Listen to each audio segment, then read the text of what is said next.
The sun rises over the Giza Plateau, the way it has for 5,000 years. Golden light spills across limestone that remembers when this desert was green, when the Nile ran higher, when men who understood stone in ways we have forgotten walked these grounds with measuring ropes and copper tools and patience we can no longer imagine. Robert Chambers stands at the base of the Great Pyramid, one hand pressed against blocks that weigh more than houses, the other gripping a cane that keeps his 102-year-old body upright. His fingers trace the joint between two stones, a seam so tight that even now, even after 45 centuries of wind and sand and the weight of time itself, you cannot slide a knife blade between them. He closes his eyes. His hand remembers what his mind is trying to understand. Somewhere in the distance, a call to prayer echoes across Cairo. The city has been here in one form or another for longer than most civilizations have existed. But the pyramid is older still. It was ancient when Rome was young. It was already a mystery when the Greeks came asking questions no one could answer. Robert opens his eyes. He has maybe 2 years left if he is lucky. His doctor said 1 year. His son said 6 months. But Robert has been defying predictions his entire life. He built airstrips under Japanese fire in the Pacific. He helped construct the Aswan Dam when experts said it could not be done. He moved 2 temples block by block when the world said it was impossible. He did not come back to Egypt to die. He came back to understand. 3 months earlier, Robert had been in his house in Virginia, watching the evening news with half attention, the way old men do when they have seen enough news to know that most of it repeats. His daughter had made him dinner. His grandson had helped him up the stairs. The routines of age, the slow narrowing of a life that once spanned continents. Then the news anchor said the word Giza, and Robert's head snapped up. New excavations, ground-penetrating radar, previously unknown chambers discovered beneath the pyramid complex. Archaeologists baffled by what appeared to be pre-dynastic site preparation evidence of construction work that predated the Fourth Dynasty by thousands of years. Robert's hand had gone to his chest, not from pain, but from the sudden shock of memory.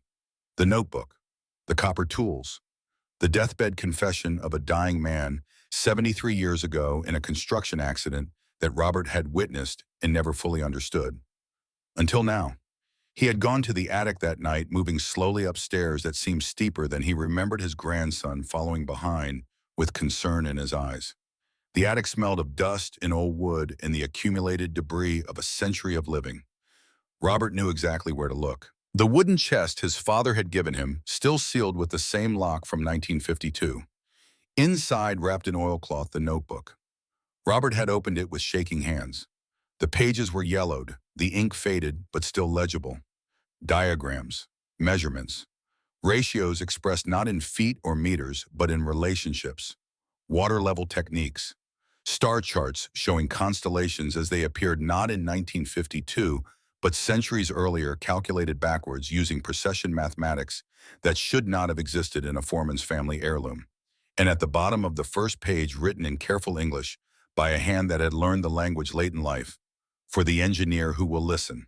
From Ahmed Hassan, son of Hassan, son of Hassan, son of the masters who knew.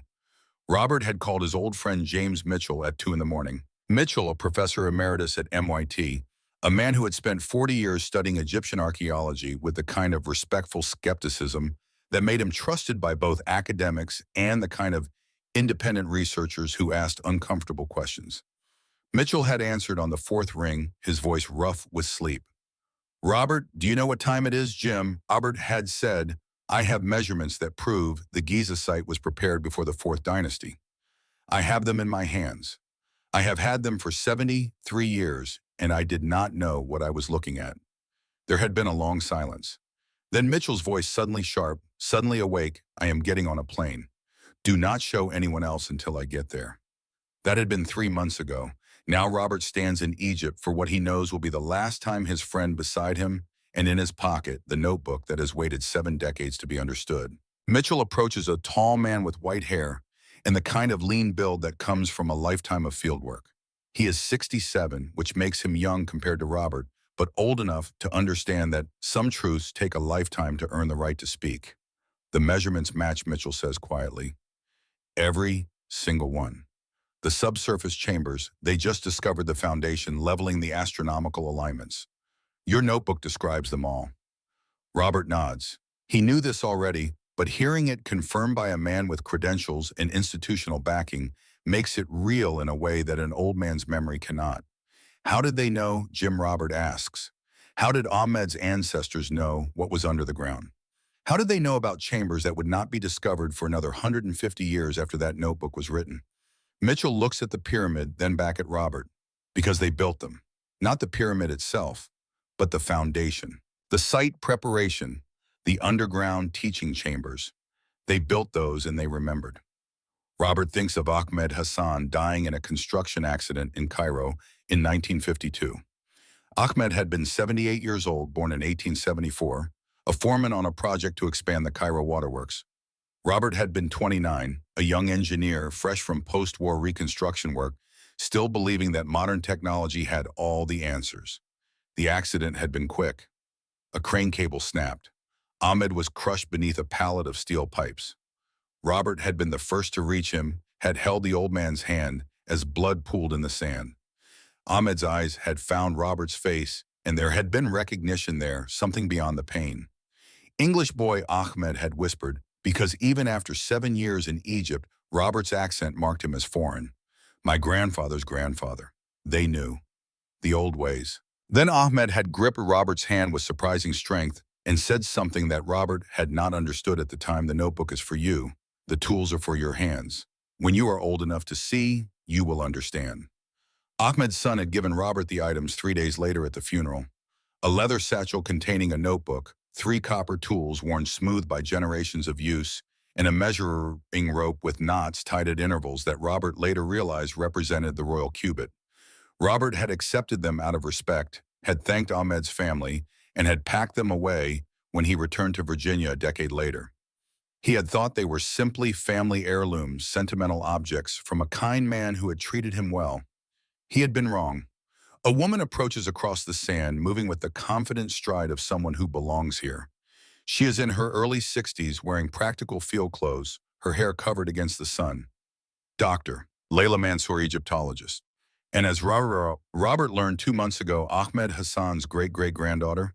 Mr. Chambers, she says, and there is something in her voice that makes it a greeting between equals, not the careful courtesy usually directed at centenarians. My great-great-grandfather told my grandfather about an English engineer who would come back. He said the engineer would be very old when he understood. He said the engineer would have the notebook. Robert reaches into his jacket and withdraws the oilcloth-wrapped package. I should have understood sooner. Layla takes it with reverence, opens it carefully. Her eyes scan the first page and something shifts in her expression. Tears quickly blinked away. She looks up at Robert. He wrote this for you. He knew you would come back. But how could he know? Robert asks. Because he was taught to know, Layla says simply. Because his grandfather taught him, and his grandfather taught him, going back generation after generation to men who prepared this site when the Sahara was green and the Nile ran high, and civilizations that we have no names for walk these sands. Mitchell clears his throat. We need to examine the subsurface chambers. The Egyptian authorities have given us limited access. 3 days. After that, political pressure will shut us down. There are people who do not want this chronology challenged. Robert looks at the pyramid one more time. He has stood here before in 1956, in 1961, in 1970. Each time he thought he understood. Each time he was wrong.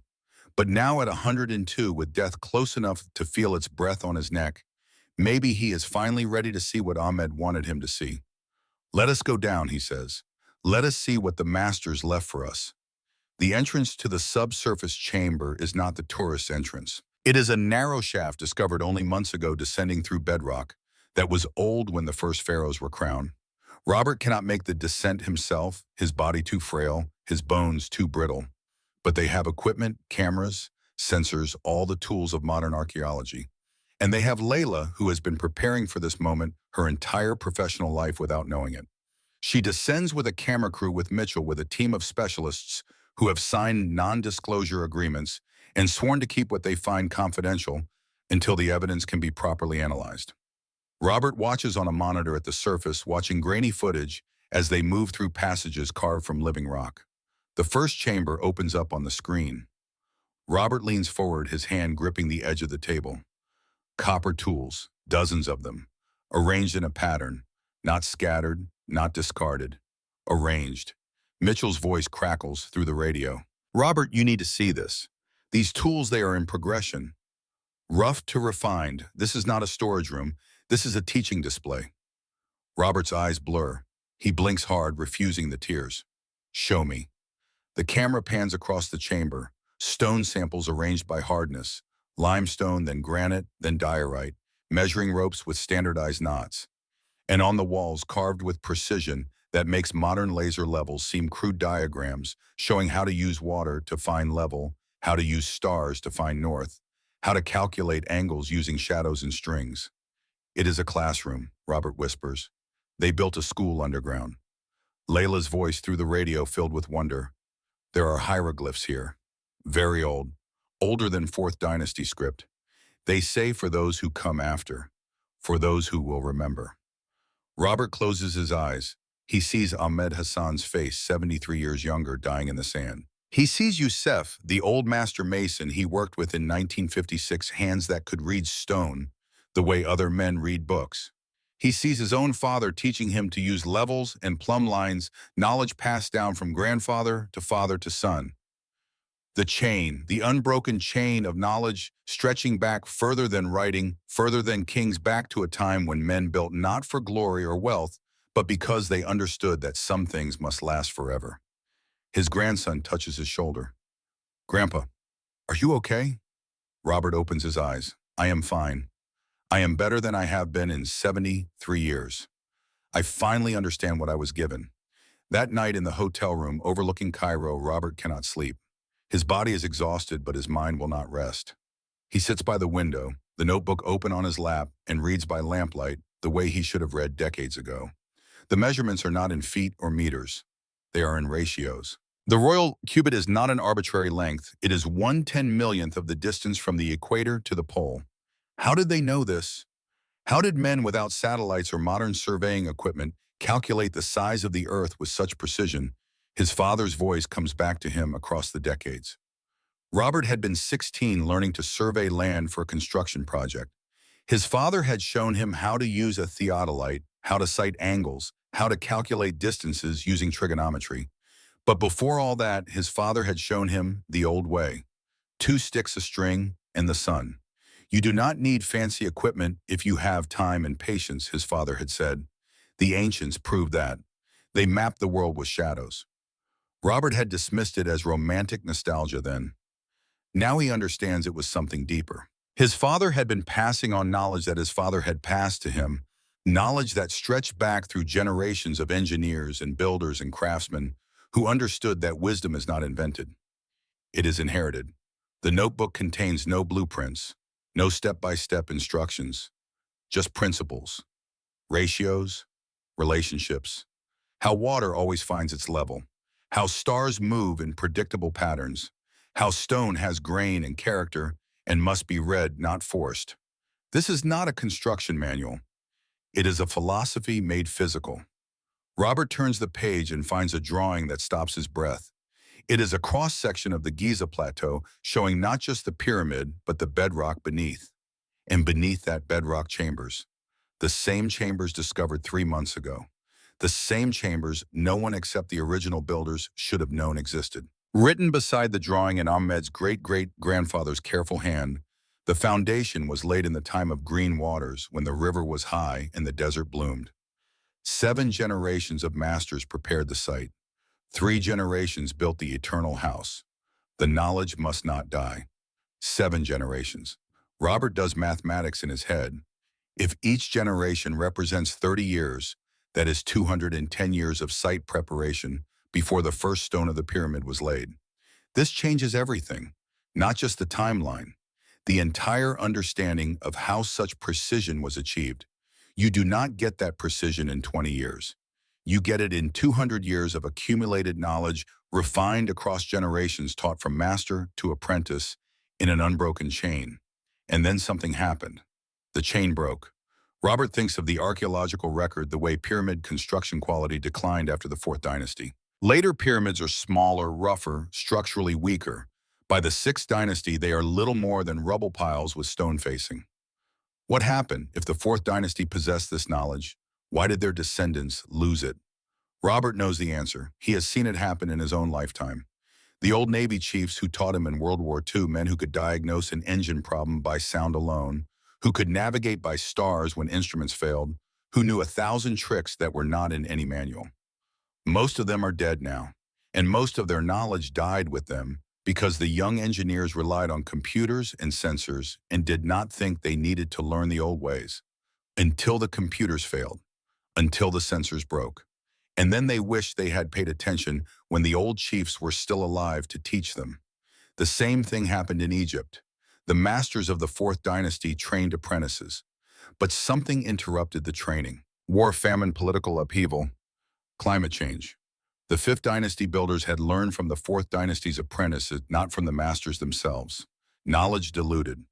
By the Sixth Dynasty, they were 2 generations removed from the source. They knew what the pyramids should look like. They tried to copy the form, but they had lost the understanding of why that form worked, what principles made it stable, what knowledge made it possible. Cargo cult building, going through the motions without comprehension. Robert has seen this too, seen contractors use construction techniques they do not understand, copying what worked before without knowing why it worked. It works until it does not, and then buildings fall. But the pyramids did not fall. They stand. They have stood for 45 centuries because the men who built them understood not just how, but why. A knock at the door. Mitchell enters without waiting for an answer, his face troubled. "We have a problem," he says. Dr. Rashid at the Egyptian Antiquities Authority has called an emergency meeting. Someone leaked our preliminary findings. The media is running with lost civilization theories. The government is afraid of damage to Egypt's cultural narrative. Robert sets the notebook aside carefully. What are they going to do? Shut us down, revoke our access, possibly confiscate the evidence. Robert stands his joints, protesting. "Over my dead body." Mitchell almost smiles. "Robert, you are 102. Do not make promises you might accidentally keep. Then we work fast. How long do we have?" "Maybe 48 hours before the political pressure becomes too much." Rashid is sympathetic, but he has bosses. The tourism ministry does not want controversial theories scaring away visitors. Robert reaches for his cane. "Then we go back tomorrow. We document everything. We get it on record before they can bury it again." Mitchell hesitates. "Robert, your health." "The doctor said the descent would be dangerous." "I did not come back to Egypt to die in a hotel room, Jim. I came back to finish what Ahmed started. If I die doing that, so be it." They stand in silence for a moment, 2 old men who have spent their lives building things, understanding how weight and stress and time all factor into whether something stands or falls. Finally, Mitchell nods. "Tomorrow, then. We go down." Robert returns to the window, looks out at Cairo's lights stretching to the horizon. Somewhere out there, Ahmed Hassan is buried.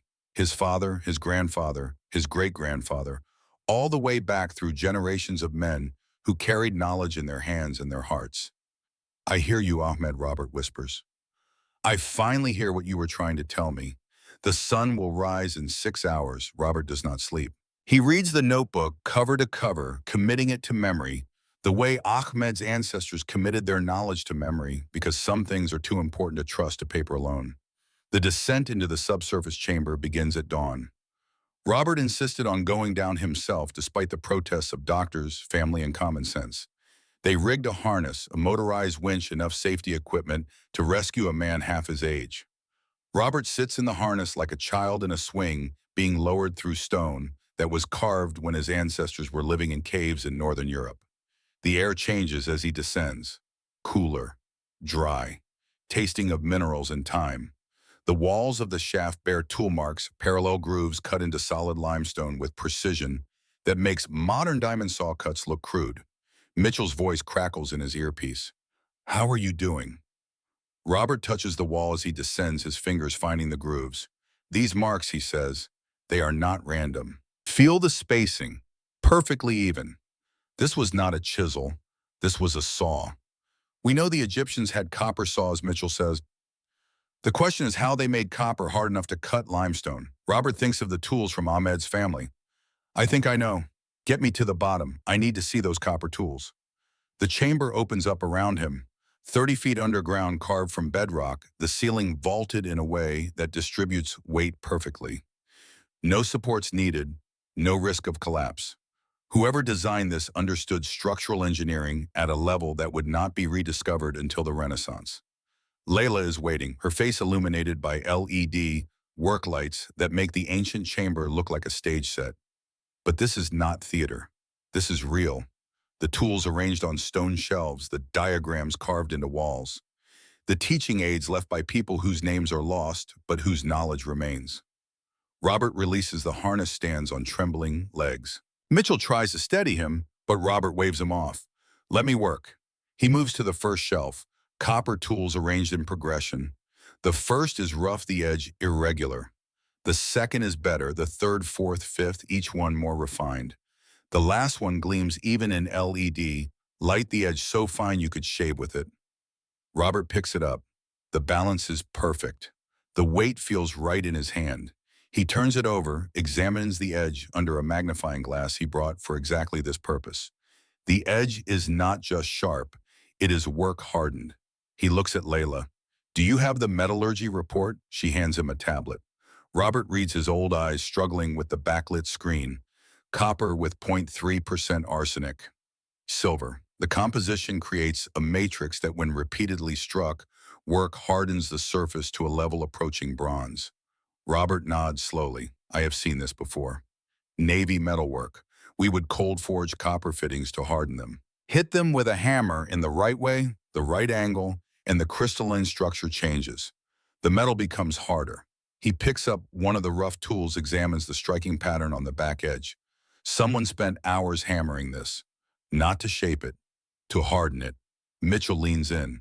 So they did not need iron, they perfected copper. They perfected patience, Robert corrects. They had time, generations of time. They did not need to work fast. They needed to work right. He sets the tool down with reverence, moves to the stone samples.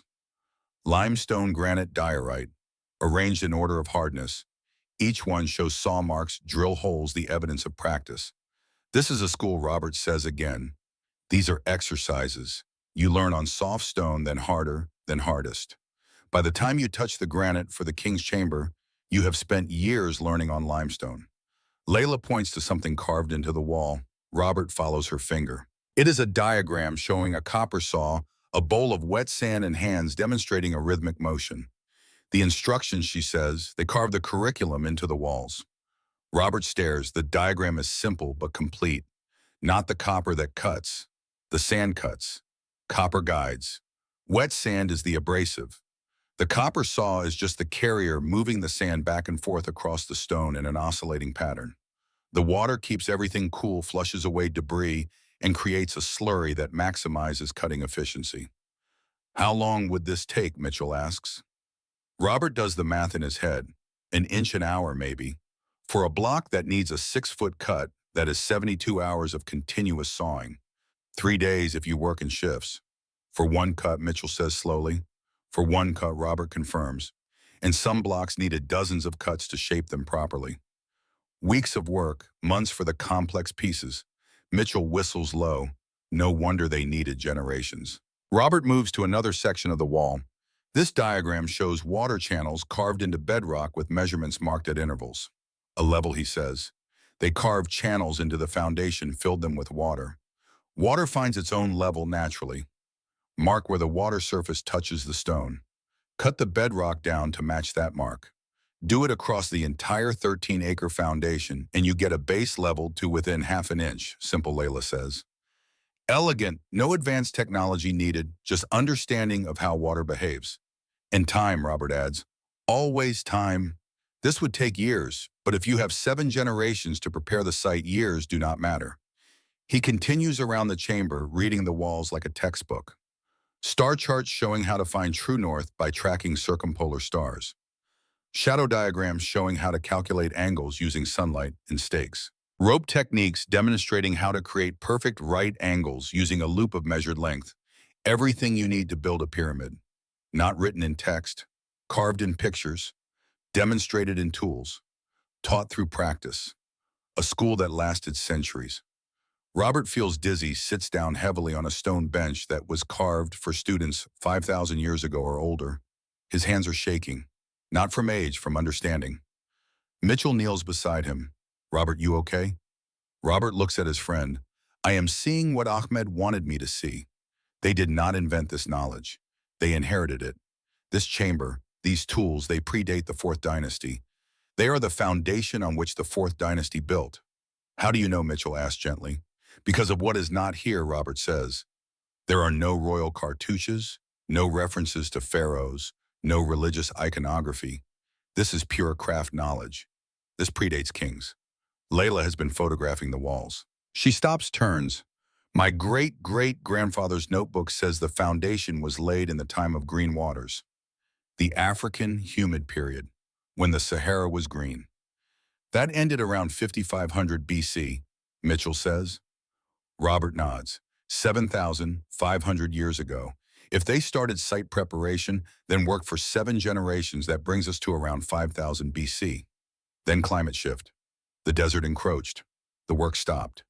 But the knowledge survived, passed down through families, through oral tradition, until the Fourth Dynasty, when stability returned and resources allowed the project to resume. They did not build the pyramid in 20 years, Layla says softly. They finished it in 20 years. The foundation took 2,000 years. The three of them sit in silence, the weight of that timeline settling over them. 2,000 years of accumulated knowledge. Dozens of generations of masters training apprentices, all leading to 20 years of focused construction that produced something that would outlast empires. Robert's chest hurts. He reaches for the nitroglycerin tablets in his pocket, puts one under his tongue. Mitchell's hand is on his shoulder immediately. Robert, we need to get you up. Not yet, Robert says. There is more. Look, he points to the far wall. Mitchell brings a light. Carved into the stone, barely visible under centuries of dust, is a pattern. Not hieroglyphs, something older. Geometric shapes interlocking in relationships that make Robert's engineer mind spark with recognition. Those are ratios, he says. The golden mean, pi, the mathematical constants encoded in the pyramid's dimensions. They are carved here, shown as geometric relationships. How did they know these constants, Mitchell asks. The Greeks would not calculate pi for another 2,000 years. They did not calculate it, Robert says. They discovered it. In nature. In spirals. In proportions. They observed, measured, tested, over centuries, maybe millennia. And they encoded what they learned in the only permanent medium they had. Stone. His voice is getting weaker. The pain in his chest is spreading. But he forces himself to continue. Look at the pattern. It shows how the pyramid's slope angle creates a cross-section that embodies the golden ratio, how the base perimeter relates to the height through pi. They knew. Maybe they did not have our notation, our equations, but they knew the relationships. They felt them. They built them. Layla is crying quietly. This is the most important archaeological find in a century, and they are going to shut it down. Robert closes his eyes. Not if we document it. Not if we get this on record. Mitchell, the cameras. Get everything, every wall, every tool, every measurement. Mitchell is already moving, directing the team. Robert sits on the ancient bench, his breathing labored. Layla sits beside him. Mr. Chambers, she says, thank you for coming back. Thank you for remembering. Robert opens his eyes. Ahmed told me. When I was young enough to live, but too young to understand. He said I would be old enough eventually. He was right. I had to live a century to be ready to see this. His voice drops to a whisper. The knowledge did not die. It was here all along, waiting. We just forgot how to look. Layla takes his hand. Her skin is warm against his papery thin fingers. We will tell the world. We will make sure Ahmed's family, your friend Youssef, all the masters who kept the chain alive, we will make sure they are remembered. Robert manages a smile. Not me. I am just the messenger. Ahmed was the keeper. His grandfather, his great-grandfather, back through the centuries. They are the ones who remembered. The pain is getting worse. Robert, knows what this is. His heart, tired after 102 years of beating, is finally giving out. Not here, he thinks. Not yet. Let me finish this. Mitchell returns. We have got everything on camera. 360-degree documentation. High-resolution scans of every surface. This data will survive even if they confiscate the physical evidence. Good, Robert says. Then get me up. I have more work to do. They protest, but Robert is immovable. They harness him again, winch him slowly to the surface. The sun is blinding after the cool darkness below.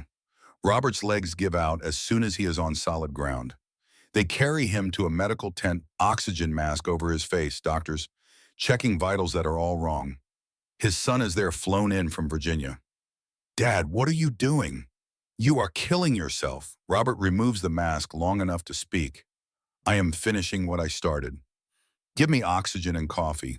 I have a conference to attend. The Cairo conference is chaos. News of the subsurface chamber discoveries has leaked completely now. The auditorium is packed. Journalists, academics, documentary crews, everyone wanting to hear what the crazy old American engineer has found beneath the pyramids. Dr. Rashid tries to maintain order. Please, everyone, this is a preliminary presentation. No conclusions have been reached. Robert sits in a wheelchair at the front oxygen tank beside him. Mitchell standing at the podium. On the screen behind them, images from the subsurface chamber. The tools, the diagrams, the proof. Mitchell presents the evidence systematically. Carbon dating of organic residue and tool marks. 7400 BC plus or minus 200 years. Metallurgical analysis of the copper tools. Work hardening techniques that created cutting edges as effective as bronze. Geological analysis of the foundation showing water level surveying methods in multi-generational site preparation. The audience is split. Half are mesmerized, half are hostile. A man in the third row stands. Dr. Peterson, Harvard. This is speculation based on family folklore and convenient interpretations of ambiguous evidence. Robert signals Mitchell. Let me. Mitchell hesitates, but Robert is already moving to the podium. His son tries to stop him, but Robert shakes him off. He grips the podium with both hands, steadying himself. I am 102 years old, Robert begins. His voice is weak, but the microphone carries it to every corner of the room. I built airstrips in the Pacific under fire. I helped construct the Aswan Dam. I moved Abu Simbel stone by stone. I have spent 80 years building things. He pauses, catches his breath. The oxygen mask waits, but he ignores it. And in all those years, I learned one truth. The men who came before us were not less than us. They were not primitive. They were not stupid. They were patient. They had time. They had skill. They had knowledge passed down through so many generations that it became instinct. Another pause. The room is silent now. In 1956, I worked with a master mason named Youssef. He was 85 years old. He could cut granite with copper and sand. I watched him do it. It took him 3 days to make one cut, but the cut was perfect, straight, smooth. No modern saw could have done better. I asked him how he learned. He said his father taught him. His father learned from his grandfather, going back generation after generation. How far back I do not know. Neither did he. But the knowledge was real. I saw it work. Robert grips the podium harder. His vision is starting to blur. He has minutes now, not hours. You ask for proof, I give you copper tools that cut granite. You ask for evidence. I give you foundation work that predates the Fourth Dynasty by 2,000 years. You ask how they knew mathematics. I tell you they had centuries to observe, to measure, to test. They did not need our notation. They did not need our equations. They needed time and patience, and the willingness to teach their children what their fathers taught them. And we with our computers and our laser levels and our arrogance, we lost that. We forgot that some knowledge lives not in books, but in hands, not in equations, but in understanding. His legs start to buckle. Mitchell catches him. Dr. Peterson starts to object, but an older man in the audience stands up. Then another, then a dozen. Engineers, all of them in their 60s and 70s. Men who learned their trades before computers took over. Men who remember working with their hands. They are applauding. Not politely, loudly, with the kind of respect reserved for someone who has earned the right to speak truth. Peterson sits down, his objection dying in his throat. Robert lets Mitchell help him back to the wheelchair. As they move off stage, another man approaches. Doctor. Heinrich Muller, German engineer, 70s, with the weathered face of someone who has spent a lifetime in the field. Mr. Chambers, Muller says in accented English. I have studied Baalbek, same pattern. The oldest stones are the largest, the most precisely cut. Later construction is cruder. Knowledge inherited, then lost. Robert nods. It is everywhere. If we look. Muller grips his hand. I will help. We will document this properly. We will make them listen. That night, Robert collapses. Full cardiac arrest. They rush him to Cairo's best hospital. Hook him to machines that beep and flash with the urgency of a body giving up. His family gathers, his son, daughter, grandchildren. Mitchell stands in the corner, helpless. Layla comes, sits by the bed, holds the hand that once held Ahmed Hassan's hand as he died 73 years ago. The doctors say hours, maybe a day. Robert drifts in and out of consciousness. When he is awake, he asks only one question. The data. Is it safe, Mitchell assures him? Backed up, distributed? Even if they confiscate everything, the evidence exists. We will publish. The world will know. Robert closes his eyes. Good. Then it is finished. But he is wrong. There is one more thing. Robert does not die that night, or the next day, or the day after that. His heart stubborn as the man himself keeps beating. Weaker, slower, but beating. The doctors have no explanation. By all medical logic, he should be gone. But Robert Chambers has spent 102 years defying logic. Why stop now? On the third day, he wakes fully conscious. His grandson is beside the bed reading on a phone. Robert's voice is barely a whisper. Put that away. I need to teach you something. Grandson looks up startled. Grandpa, you should rest. Rest later. Listen now. Robert struggles to sit up. His grandson helps adjusting pillows. Robert takes his hand, turns it palm up. You are an engineer. Like me. Like your great-grandfather. Yes, sir. What do you know about finding level without instruments?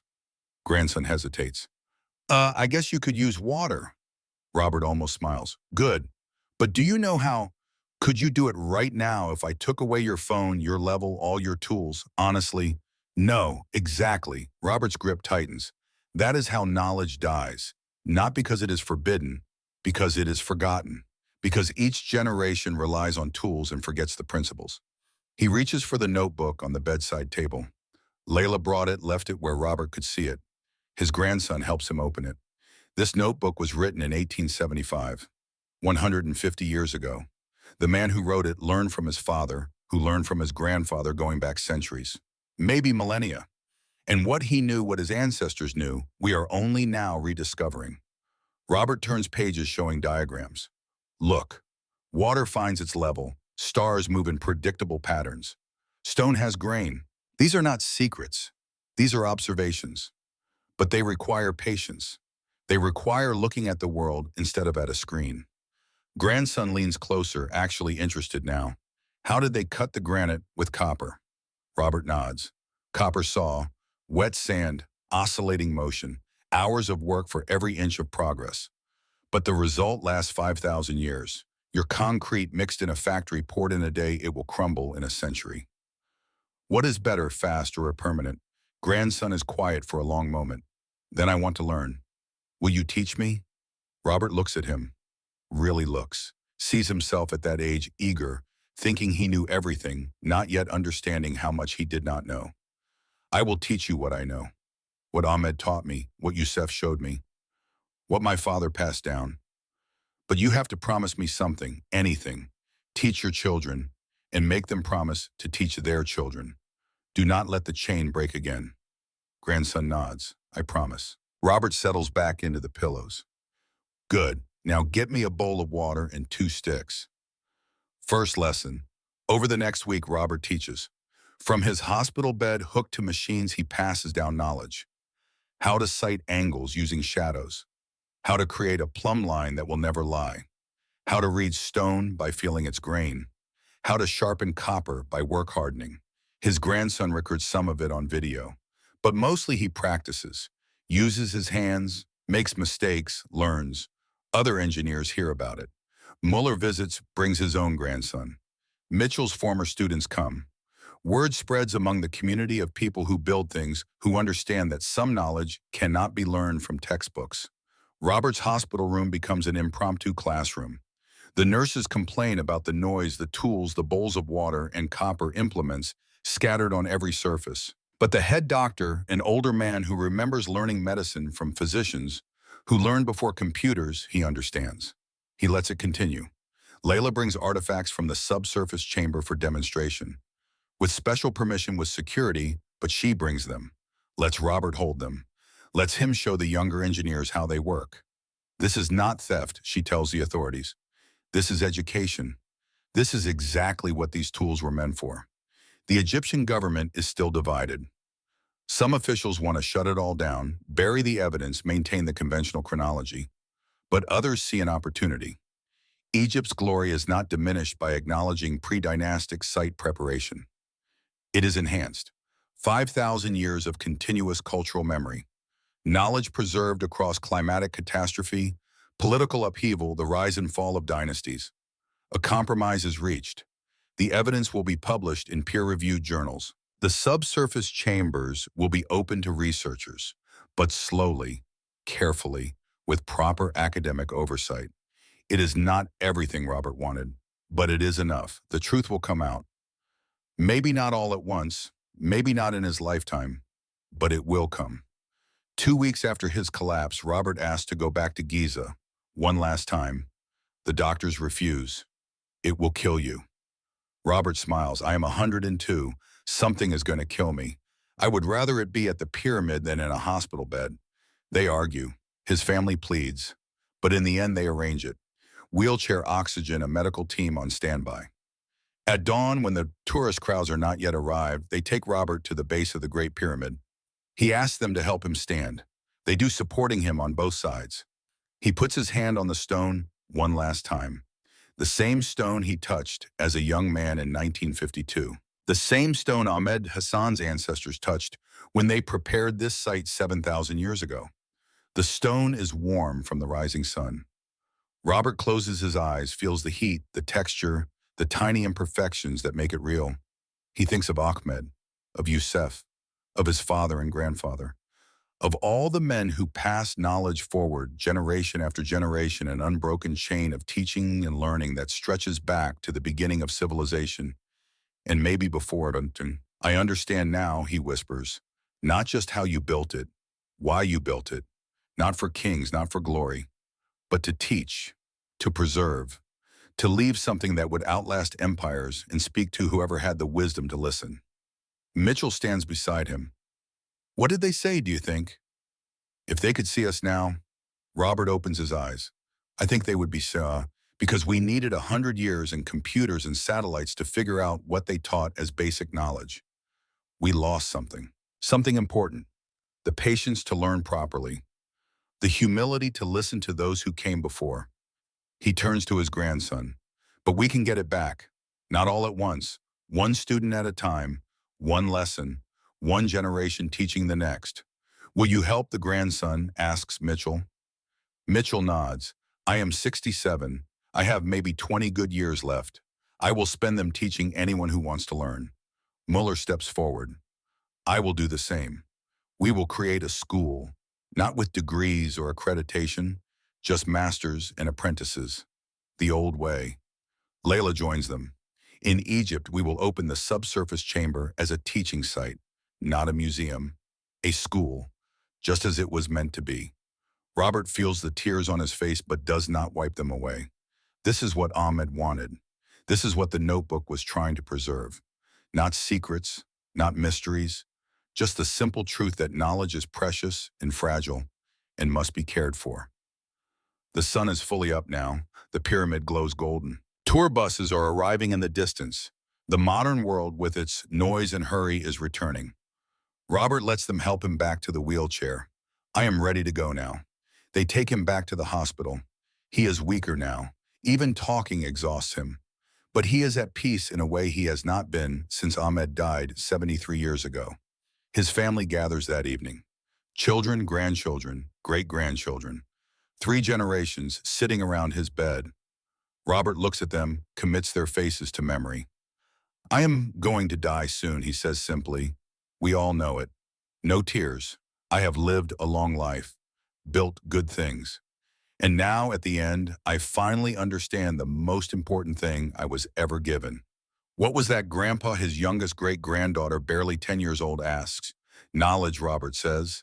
Not facts, not formulas, but real knowledge. The kind that lives in your hands and your heart. The kind you can only learn from someone who cares enough to teach you properly. He looks at his grandson. You promised me. Do not break that promise. I won not, Grandpa. Robert nods. Then I can rest. He does not die that night.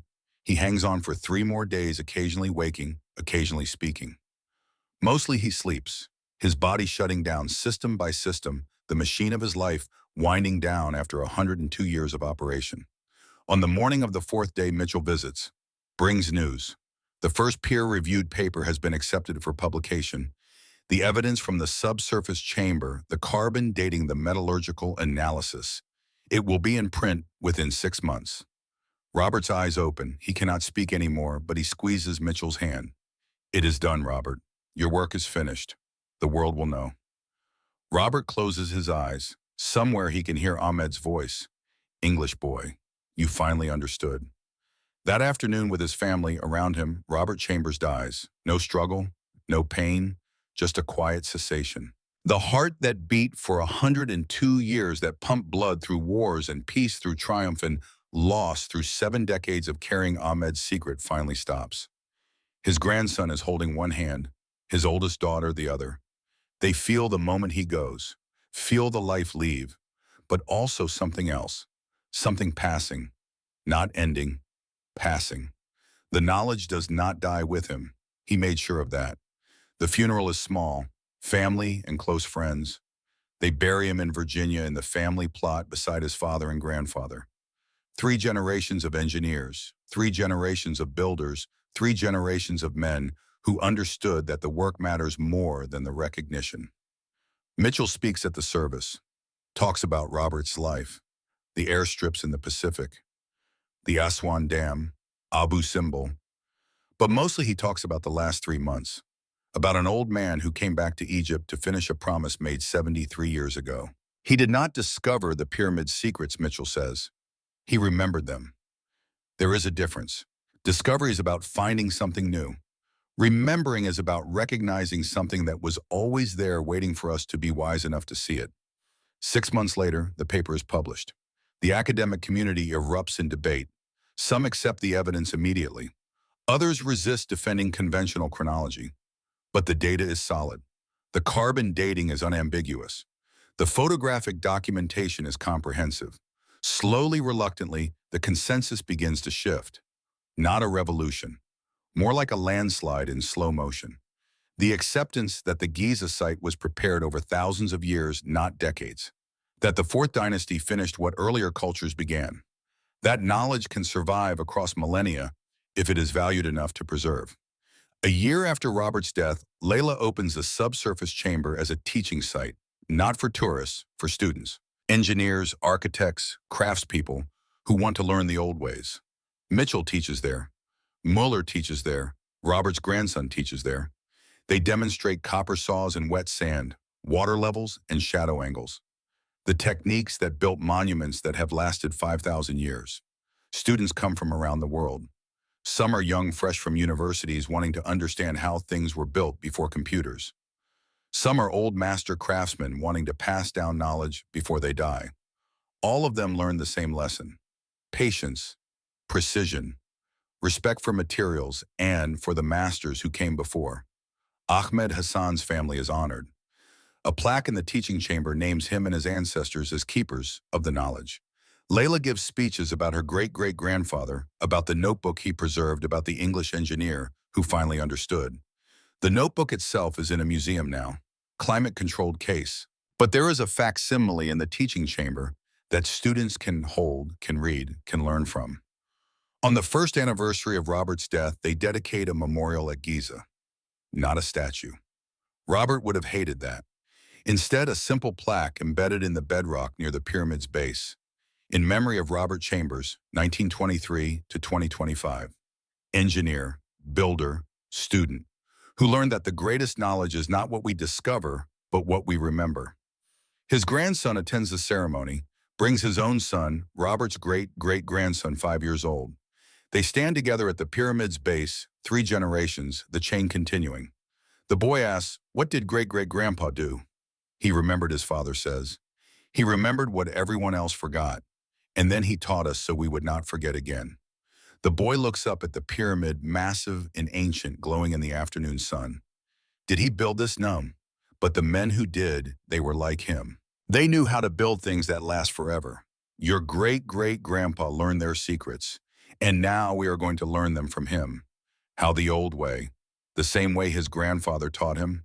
The same way Ahmed taught him. The same way the ancient masters taught their apprentices. By doing, by practicing, by caring enough to learn properly. The boy thinks about this. Then will you teach me? His father smiles. Yes, and someday you will teach your children.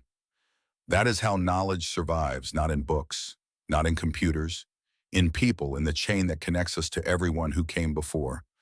They stand together in silence, looking up at the pyramid. 5,000 years of stone, 7,000 years of knowledge, and a chain of teaching that if they are careful, if they are dedicated, if they remember what Robert Chambers taught them, will never break again. The sun sets over Giza. Golden light spills across limestone that has seen empires rise and fall, that has outlasted dynasties and religions and languages. The pyramid stands, silent, eternal, waiting, not for discovery, not for explanation, but for the next student willing to listen, the next apprentice ready to learn, the next generation that will value patience over speed, permanence over profit, and understanding over mere information. Somewhere in the stone, in the joints, too tight for knife blades, in the foundations leveled to fractions of an inch, in the alignments precise to arc minutes, the knowledge waits. It has waited 5,000 years. It can wait longer. But it does not have to. Because Robert Chambers remembered. Because he taught his grandson. Because the chain continues. The masters who built this would be proud, not of the pyramid. They knew the pyramid would last, but of the knowledge. Passed forward, preserved, still alive after all these centuries. That was always the real monument, not the stone, the understanding. And now, thanks to an old man who lived long enough to finally hear what a dying foreman tried to tell him, 73 years too early, that understanding lives again. The chain is unbroken. The knowledge survives. The masters can rest. Their work is not finished. It will never be finished. Knowledge is not a destination. It is a journey. And the journey continues. One student at a time, one lesson, one generation teaching the next. The way it has always been, the way it was always meant to be. The pyramid stands, the knowledge endures. And somewhere in a teaching chamber carved into bedrock 7,000 years ago, in a hospital room in Cairo, where an old man taught his grandson the old ways in a memorial plaque that speaks of remembering rather than discovering, Ahmed Hassan smiles. His promise is kept, his knowledge preserved, his chain unbroken. The English boy finally understood, and he made sure that understanding would not die with him. That is legacy, that is immortality, not in monuments of stone, but in the minds and hands of those who come after, who learn, who teach, who remember. The sun sets, the stars come out, the same stars that guided the ancient builders, the same stars that Robert Chambers learned to navigate by in the Pacific, the same stars that will guide whoever comes next. The pyramid waits, the knowledge endures, the chain continues forever.